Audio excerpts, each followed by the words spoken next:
All right, guys, what's going on? Welcome in. So it's pretty obvious that the Jets have a lot of things working against them this season. Whether you want to talk about having a first-year head coach in Robert Saleh, starting a rookie quarterback in Zach Wilson for the majority of the season. Obviously, it's been kind of a rotation at quarterback as well. We've seen Joe Flacco, we've seen Mike White, Josh Johnson. We have literally seen 4 quarterbacks this season. Whether you want to talk about the mounting injuries that this team has, we got word yesterday that Corey Davis is going to be out for the entire season, or the rest of the season, I should say. I mean, man, this Jets team has been hit hard with the injury bug. Defensive end, left tackle, safety, linebacker. I mean, these positions are absolutely decimated. I feel like we have a different group of wide receivers every single week. I mean, the nickel corner Michael Carter went down last week, against the Eagles here. LTD went down with an injury. Michael Carter is currently on the short-term IR. It's been brutal. We can even point to the overall youth of this team. Look at how many rookies are out there, the second-year guys as well.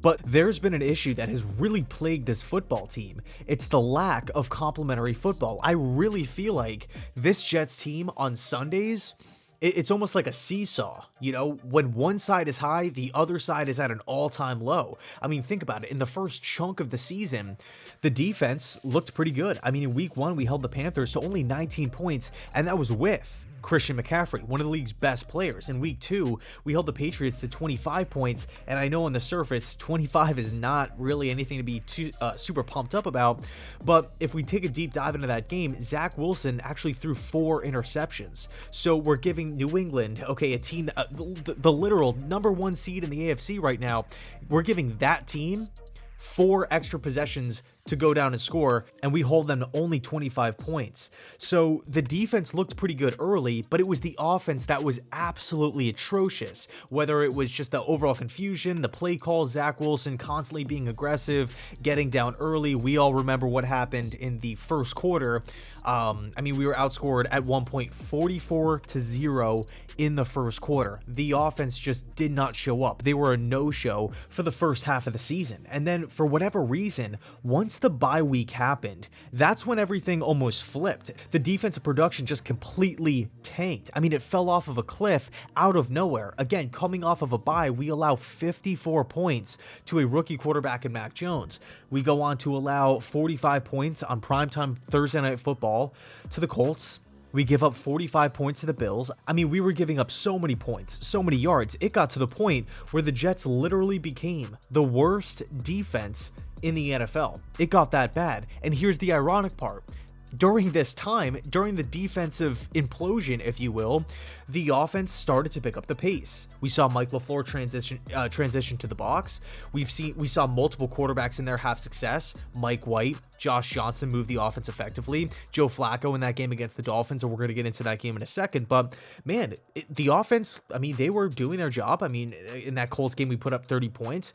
It looked like a night and day difference. This was not the same offense that showed up in Denver when they put up 0 points. This was not the same offense that turned the ball over 4 times against the Patriots and only had 6 points to show for it at the end of the game. No, this offense was moving. Everything got a little bit more creative. It seemed like the gears were starting to move a little bit for not only just the quarterback position, but for all the positions, offensive line, wide receivers, running backs, tight end. Everything was flowing. So when I take a look at this season in its entirety, again, a reference the seesaw, when the offense goes out there and puts up a pretty respectable performance, for whatever reason, the defense is shot. A good defensive performance is nowhere to be found. But then when you flip it, when the defense actually goes out there, they're producing, they're getting after the quarterback, they're wreaking havoc. Opposing offenses are just struggling to move the ball. The offense can't get it together. And really, there's only been 4 occurrences where the Jets have played complementary football this season that I personally have counted.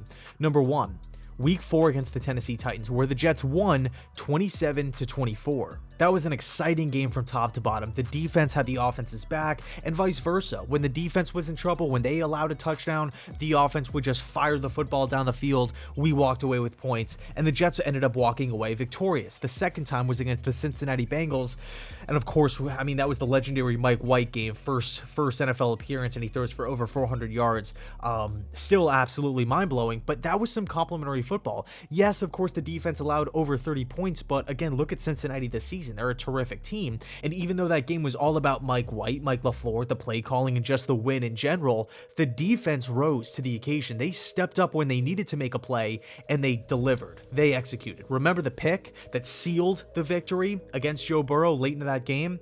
I mean, that was huge. That's what I call complementary football. The third time was against the Miami Dolphins, where the Jets actually did not win. And even though we lost that game, it was only by one score, one possession, 7 points. Why? Because the offense didn't look like a complete mess out there. I mean, they weren't turning the ball over. We didn't see Joe Flacco throwing constant interceptions. We didn't see multiple fumbles. We didn't see this offense putting the defense in bad positions. And defensively, we weren't getting ripped apart. Oh, all of a sudden, at the end of the first quarter, we're down by 3 scores, 17-0. At halftime, it was close. So, yeah, again, we lost the game, but we had an opportunity to win. And then the fourth and final time I felt like the Jets played some complimentary football was in the second half of the Texans game, where the defense was out there, they were doing their thing, they were getting after Tyrod Taylor, and the offense just kind of held down the fort. We managed the game. Zach Wilson, at that point in the second half, wasn't making these bad decisions, wasn't overthrowing guys like crazy, and we ended up getting the job done. So 3 out of the 4 times that this Jets team played complimentary football, we won. And then the only loss, we only lost by 7 points. Okay, so I think it's a big thing that we need to focus on moving forward. I mean, I don't know how many more games I can take where one side of the ball looks pretty good, they look like a competent unit, and the other side just looks like, oh, we have to play football today? I mean, that is crazy.